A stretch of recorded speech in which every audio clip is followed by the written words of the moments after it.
Après la 900 renouvelée cette année, Triumph lance aujourd'hui la Scrambler 1200. Esprit McQueen de rigueur, cette moderne classique à l'esprit trail des 60s a été conçue avec la volonté de revenir aux origines du genre. Mais pas seulement au niveau du style. C'est en effet une aventurière, proposée en deux versions, la XE plus off-road et la XC, un tantinet plus routière que Mehdi vous présente.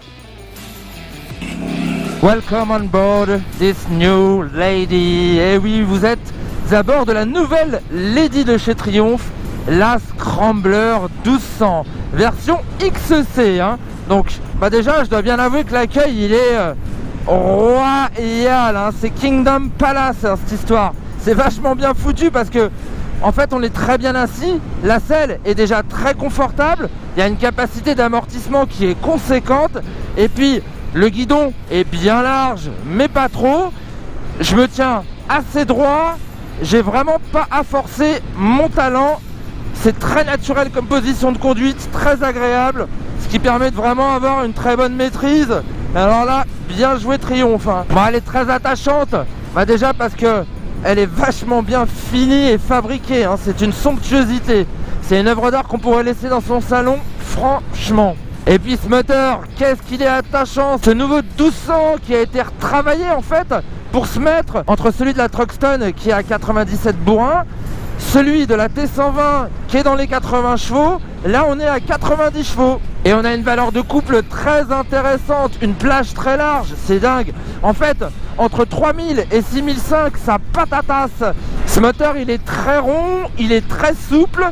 Alors, je vous disais qu'on peut attaquer à partir de 3000, mais finalement, on peut rouler sur un filet de gaz dès 2000 tours minute. Voilà, en 6ème à 80, on est à 2500 tours. Soit un bel endroit pour y rester, parce que c'est sympa à cet endroit-là. Le moteur est souple, et si on veut ouvrir, on a du répondant. Et puis il a du caractère, il vibre un petit peu là, son calage à 270, ça rappelle finalement un petit peu à l'oreille, comme en termes de sensations, de petites vibrations, un gros mono quelque part. Un côté un petit peu rustique, un côté un petit peu, voilà, trail classique. On est dans le trail classique. En plus, Berlingot, il est pas extrêmement gourmand. Moi, sur tout le roulage que j'ai fait, plus de 250 bornes, roulé parfois à tombeau ouvert, mais faut pas le dire. Sur mon ordinateur de bord, on m'indique 5,7 litres au 100. Pas mal. Et j'ai pas molli, je vous promets. Oh là là, la connexion à la poignée. Mais ce moteur, il est jouissif, quoi. Il est plein de vie, il est plein de vitamines. Moi, je l'adore. Par contre, c'est que ce moteur, il chauffe ma gambette. À droite, forcément, avec la double tubulure. Mais c'est un peu la séance de grill. Au niveau transmission, c'est du beurre. Ça passe bien partout. Le levier est pas du tout dur. Bon, pour les petites mains, souvenez-vous qu'il est réglable. Et puis les rapports passent comme un colis chez Chronopost. C'est peut-être pas un bon exemple, ça. Cette nouvelle Scrambler se distingue donc déjà par son nouveau twin parallèle High Power, dérivé du bloc de la Bonneville Truxton. Associé à la double ligne d'échappement, il a été travaillé en interne pour délivrer son gros couple de 110 Nm plus tôt et sur une plus large plage. Mais la Scrambler 1200, ce n'est toutefois pas qu'un moteur. Sa partie cycle aussi est atypique. Elles sont top ces suspattes, elles sont vraiment de très bonne qualité. On peut vraiment tout faire. On est content quand on roule cool parce que justement ça absorbe bien. Et puis quand on commence à avoiner un petit peu, c'est rigoureux. Parce que la souplesse que je constate en début de course, à l'avant comme à l'arrière, est bien secondée après par une partie un peu plus ferme qui assure une certaine rigueur.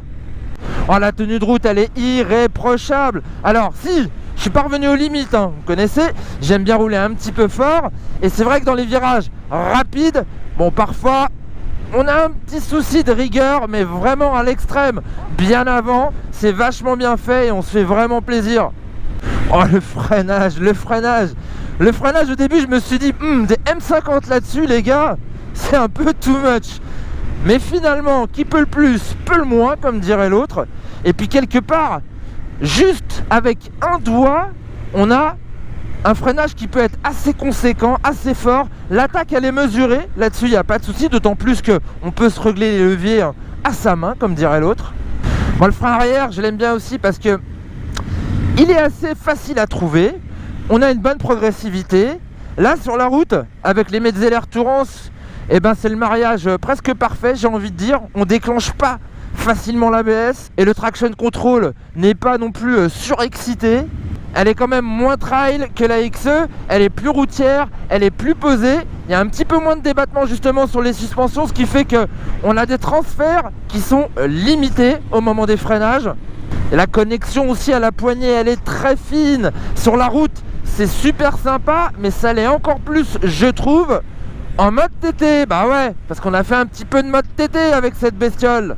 Et moi, je l'ai déjà trouvé très bien comme ça. Bon, faut dire qu'il y a quand même 200 mm de débattement à l'avant et à l'arrière, donc il y a une capacité d'amortissement qui est assez conséquente, qui permet d'avaler les grosses saignées comme les plus petites. Bon, au final, ça me fait mal de vous dire au final, parce que ça veut dire que ce ride va prendre fin, et moi je suis bien sur cette Scrambler 1200 XEC que j'ai apprécié pour son look, pour sa position de conduite, pour ses qualités dynamiques aussi, parce que j'aime beaucoup son comportement dans les petits virages qu'on a eu ici là en Algarve, parce qu'elle est très progressive, elle n'est pas du tout figée, on sent pas son poids, et puis le moteur répond toujours présent à la relance, au maintien, à la relance, au niveau du frein aussi. Tout ceci est quand même rudement bien pensé.